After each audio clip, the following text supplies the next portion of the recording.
Hey y'all, Trailer Trish here. So today is a little bit of a heavy topic, and I really did kind of fight myself to decide whether or not to make this video, but I thought it was important to at least explain myself. So, let's start with the last time I was excited to vote for an election.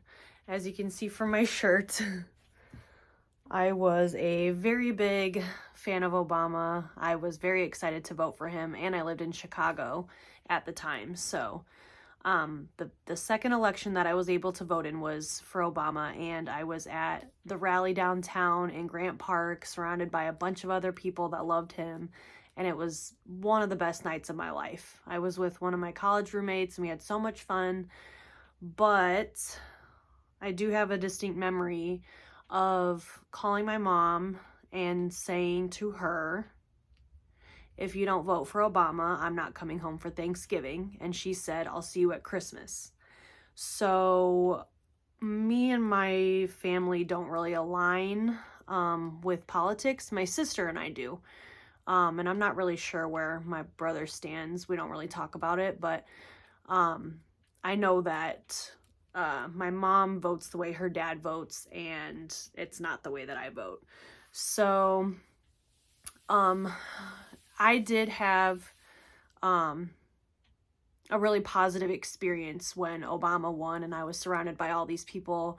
And I don't drink now, but at the time I did. So me and my roommate rode our bikes to the liquor store, and we got champagne, and we were drinking champagne, and everybody we rode our bikes past, we were like, Obama, and they were like, yeah. It was really cool. It was super cool. So yeah, I voted for him twice. And I also want to say, like, I love all of you guys. I really don't care who you vote for. I'm not making this video to make like a political statement or anything like that. I'm not trying to say like, oh, you should be this way or that way. I'm just giving my thoughts and feelings today because of it being election week. So it is an important topic, but it is something that I do not really care about anymore. So the next time that I was excited to pay attention to politics, it kind of took over my life. So in 2016, I paid way too much attention to everything because I feel like it was just so saturated in the like social media and on the regular media that I was just eating up every bit of information, and all I could talk about was how much I love Bernie Sanders. And to this day, I love Bernie Sanders. I wish that he was able to have been our president for the last 8 years, because I think that the country would be a completely different place right now, but we can't do anything about that now. So I did really want Bernie to win. So what happened was I got obsessed with everything, and when they chose Hillary, I had to vote for the lesser of two evils because I wasn't able to write Bernie in. Like, I was gung-ho on just going into the place knowing that my vote wouldn't really do much, but writing Bernie in because I had a really strong feeling about this, and I wasn't able to do that. So I did vote, and it was a voting for lesser of two evils. I didn't want to place that vote. So then comes 2020, and the same thing happens to Bernie. The DNC didn't let him be our candidate. And I don't know everything about politics. I'm sure I'm not getting all the information correct.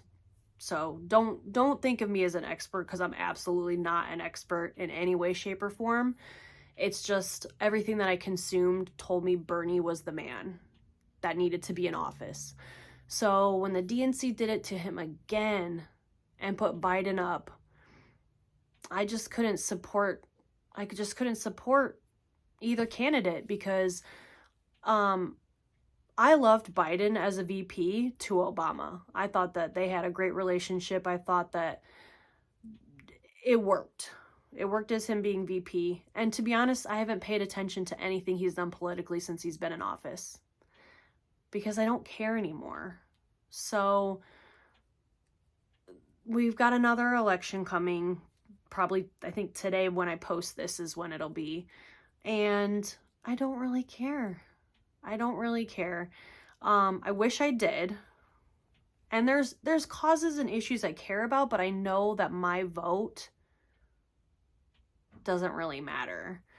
Because, for instance, like I said, my sister and I have the same opinions politically for the most part, I think. But my mom and grandpa, I already know how they're going to vote. So all ours would do is cancel them out, and we have a huge family.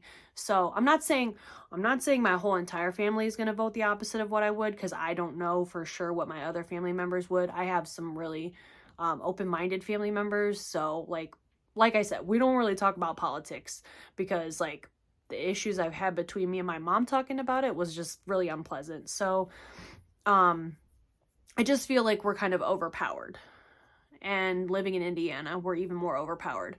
So again, like I said, I wasn't even planning to make this video, but the other day I was driving to just go shopping at Spirit Halloween, and all of a sudden these cops came flying up to the light, and they like stopped in the intersection to block traffic, and I was like, oh, there's an emergency.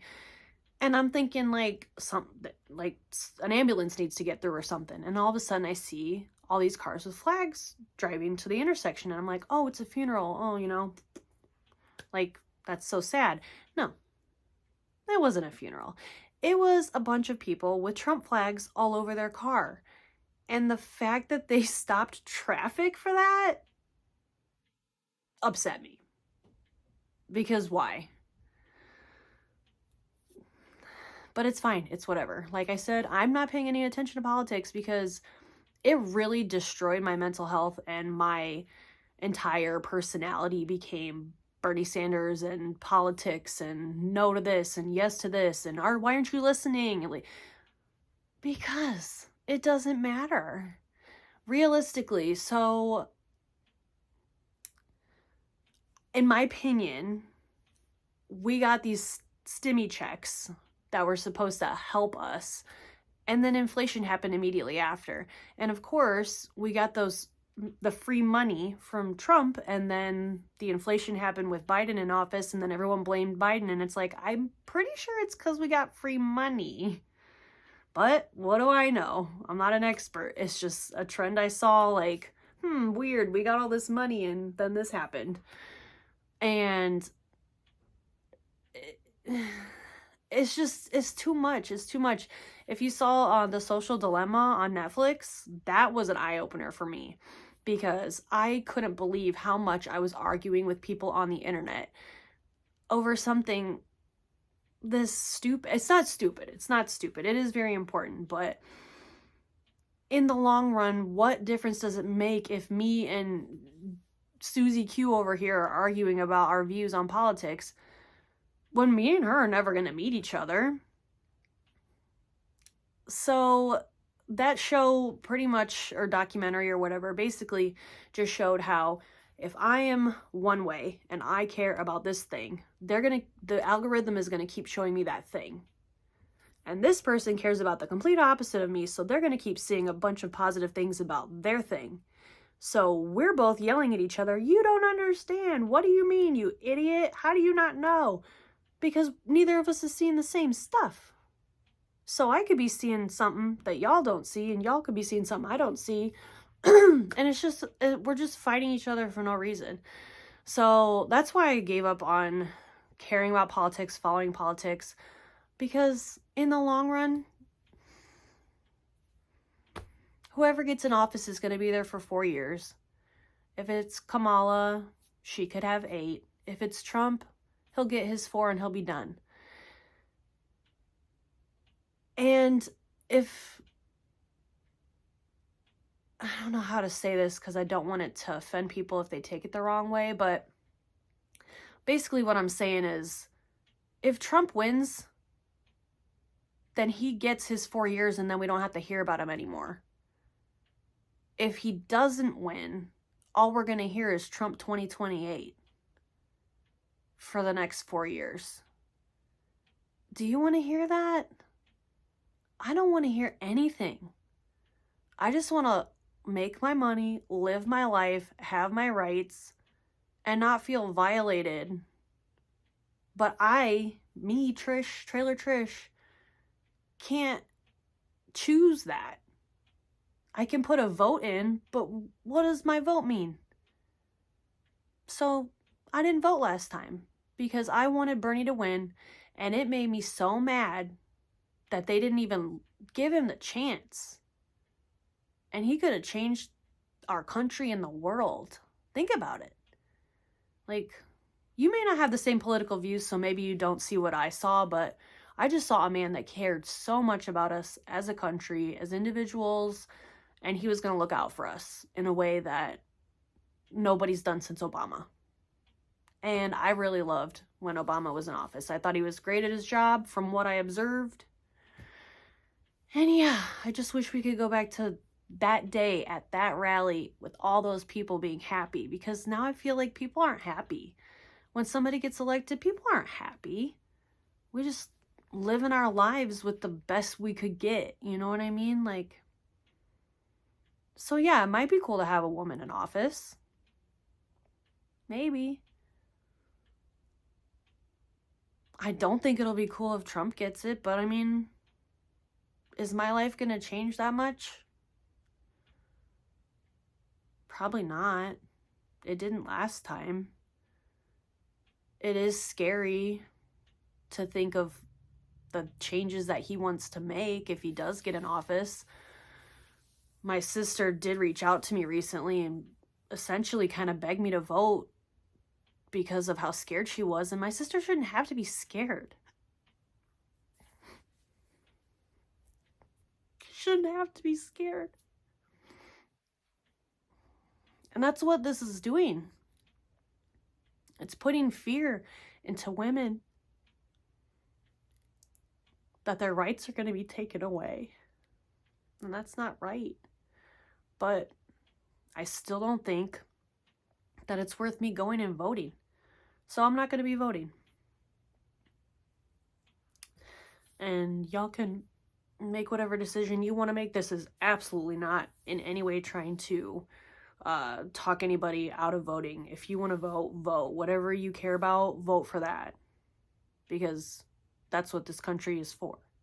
It's for us to have the right to make that decision for ourselves. And I'm just tired of trying to make that decision. It's too much. It's too much of a big responsibility to pick the person that's going to run our country and potentially make it great or make it not great. People make promises they can't keep all the time just to get in office. Happens all the time. All the time. I can't think of a president that didn't make a giant promise. Think about when you were in grade school and kids wanted to be the school president. What did they say? Oh, we're going to get vending machines. No, that's not realistic. Come on now. People will say anything to get power. And that's what it is. It's power for 4 years or 8. So, good luck to us with whatever decision is made by this country. I will do my best to not let it affect me either way. And that's that. Love you guys. Bye.